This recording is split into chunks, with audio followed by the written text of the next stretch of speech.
Hello everyone, कैसे हैं आप सब लोग। उम्मीद करता हूं कि आप सब लोग ठीक होंगे और बहुत बढ़िया होंगे। हम सब अपनी कार को डेली धूप में खड़ी करके निकल जाते हैं और ध्यान में बस यही आता है कि चलो गाड़ी थोड़ी गर्म हो जाएगी या रंग थोड़ा डल पड़ जाएगा। लेकिन रियलिटी ये है कि धूप और वेदर आपकी कार को बाहर से लेकर अंदर तक अलग अलग लेयर्स में टारगेट करता है। यूवी रेस आपके पेंट को जो है वो खराब कर रही होती है और वही हीट जब कैबिन में घुसती है तो इंटीरियर प्लास्टिक्स को कुक कर सकती है। और सबसे बुरी बात, ये सारा डैमेज शुरुआत में दिखता ही नहीं है। तो आज गाड़ी के टॉपिक से लेकर अंडर बॉडी तक स्टेप बाय स्टेप देखते हैं कि वेदर एक्चुअली कार के साथ क्या करता है और बिना फालतू खर्चे के आप अपने घर बैठे अपनी कार को कैसे बचा सकते हो।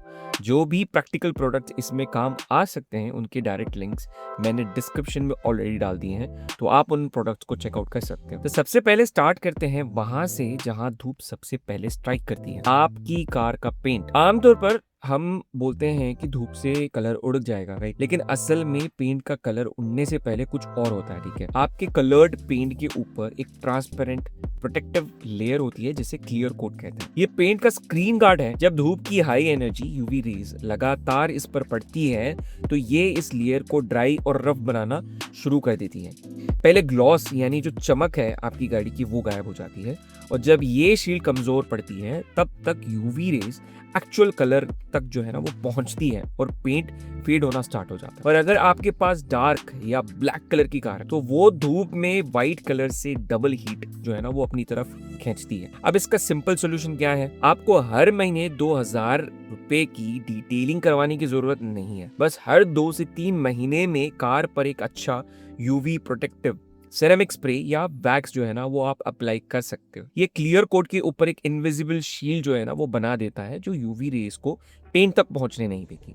अब जैसे ही पेंट हीट अब्सॉर्ब करता है, कार का सरफेस टेम्परेचर 60 से 70 डिग्रीज तक चला जाता है और यहाँ से शुरू होती है दूसरी प्रॉब्लम जो बाहर से दिखती नहीं है। आपकी कार एक सिंगल लोहे का पीस नहीं है, इसमें स्टील है, एल्यूमिनियम है, फाइबर बम्पर्स है, ग्लास है और इन सब को जोड़ने वाला एक रबर बीडिंग और हैवी एडहेसिव है। अब दिक्कत ये है कि मेटल धूप में अलग स्पीड से फैलता है, ठीक है, और प्लास्टिक जो है वो अलग से। दिन में हीट की वजह से एक्सपैंड होना और रात को ठंडा होकर वापस जो है ना वो श्रिंक होना, ये साइकिल साल के 365 दिन आपकी कार के साथ हो रहा है। डोर्स के रबर जो पैकिंग्स हो जाते हैं ना वो हार्ड हो जाते हैं, पैनल गैप्स आने लगते हैं और कैबिन के अंदर अजीब सी एक जो रैटलिंग साउंड है और क्रीक्स है वो शुरू हो जाते हैं। अब इसको प्रिवेंट कैसे करें? डोर रबर्स को ड्राई होने से बचाने के लिए साल में बस 2 बार उन पर सिलिकॉन स्प्रे या रबर कंडीशनर लगा सकते हो आप। इससे रबर जो है वो सॉफ्ट रहता है, क्रैक्स नहीं आते हैं और डोर पैकिंग फैक्ट्री जैसी टाइट आपको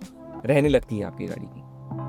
और जब ये सारी हीट बॉडी पैनल से क्रॉस होकर कार के अंदर ट्रैप होती है, ठीक है, तो कैबिन आपका एक माइक्रोवेव ओवन बन जाता है। तभी नोटिस किया है आपने कि धूप में कार खड़ी रहने के बाद विंडशील्ड के जो अंदर की तरफ एक अजीब सी चिपचिपाहट वाली जो एक ऑयली लेयर होती है वो जम जाती है। नॉर्मल कपड़े से आप साफ करो, चाहे जितना साफ करो आप, वो फिर भी साफ नहीं हो पाती है। ये बाहर की धूल नहीं है, ठीक है। जो कैबिन 50 से 60 डिग्री तक गर्म हो रहा है आपके कार का, तो डैशबोर्ड और जो डोर प्लास्टिक है उससे केमिकल गैसेस जो है वो इवोपरेट होकर रिलीज होती है, जो सामने ठंडे ग्लास पर जाकर जो है ना वो कंडेंस हो जाती है। इसका सबसे बड़ा डेंजर होता है रात को। सामने से आने वाली जो हेडलाइट्स हैं इस ऑयल फिल्म पर स्कैटर होती हैं और एक ब्लाइंडिंग ग्लेयर पैदा कर सकती है। इसका सोल्यूशन 2 स्टेप का है। पहले इसको रेगुलर पानी के बजाय एक अच्छे ऑटोमोटिव ग्लास क्लीनर और माइक्रो फाइबर जो टॉवल है उससे आप क्लीन करो।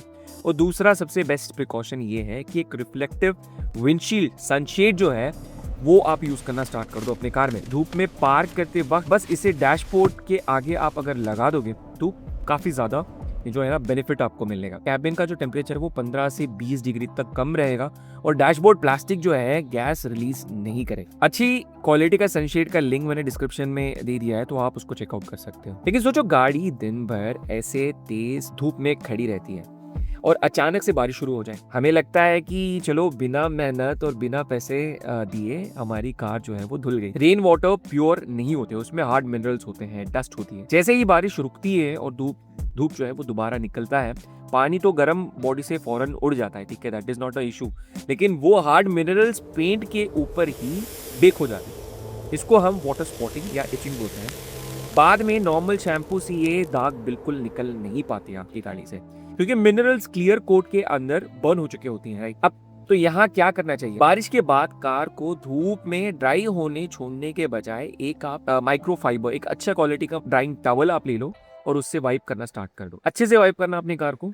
और अगर पुराने स्टबर्न स्पॉट्स ऑलरेडी जम चुके हैं राइट, तो हम उन्हें घिसने के बजाय एक वाटर स्पॉट रिमूवर स्प्रे मिलता है, उससे आप जो है ना स्प्रे कर सकते हो अपनी गाड़ी के पेंट पर। तो वो मिनरल्स जो होते हैं उसको पेंट से बिना स्क्रैच किए अपनी गाड़ी, आपकी गाड़ी को वो इजीली रिमूव कर सकता है। अब पेंट और ग्लास को तो हम फिर भी नोटिस कर लेते हैं, लेकिन कार के आगे एक चीज़ है जो धूप और बारिश दोनों का जो है ना डायरेक्ट टारगेट बनती है, आपकी कार की हेडलाइट। मॉडर्न कार्स की हेडलाइट्स ग्लास के नहीं बल्कि एक पॉलीकार्बोनेट प्लास्टिक, ठीक है, मटेरियल से बनी थी।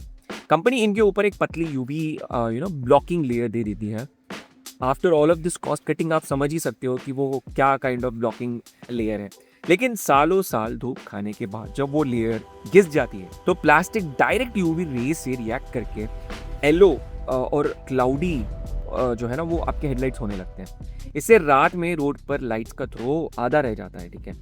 और लोग सोचते हैं बल्ब कमज़ोर हो गया है, ठीक है, और वो फिर फालतू में हाई वोल्टेज एलईडीज अपनी गाड़ी में लगवा लेते हैं, जबकि प्रॉब्लम लेंस पर होती है। एंड इसका आसान फिक्स क्या है, नई हेडलाइट खरीदने की बिल्कुल ज़रूरत आपको नहीं। तो आप कोई भी जो डिटेलिंग शॉप होती है, अगर आप उनके पास चले जाओ, आपकी हेडलाइट्स को वापस रिस्टोर करा जा सकता है without you purchasing a new headlight. तो देखा आपने, कार की एजिंग सिर्फ इंजन या ओडोमीटर से नहीं होती है, वेदर और एनवायरनमेंट भी उसका एक साइलेंट मीटर चला रहे होते हैं। कार को सालों तक नए जैसा रखने के लिए लाखों रुपए खर्च करने की जरूरत बिल्कुल नहीं है, बस थोड़ी रेगुलर केयर और जो है ना वो स्मार्ट हैबिट्स आपको अडॉप्ट करनी है। ठीक है, अगर आपको ये वीडियो पसंद आई है तो राइट व्यू को सब्सक्राइब जरूर कीजिएगा, क्योंकि हमारा ये जो चैनल है वो तब तक ग्रो नहीं कर पाएगा जब तक इसको आपका सपोर्ट नहीं मिलेगा। तो मैं मिलता हूँ आपको अगले ऐसे ही एक इंटरेस्टिंग वीडियो के साथ, तब तक के लिए drive safe and stay safe.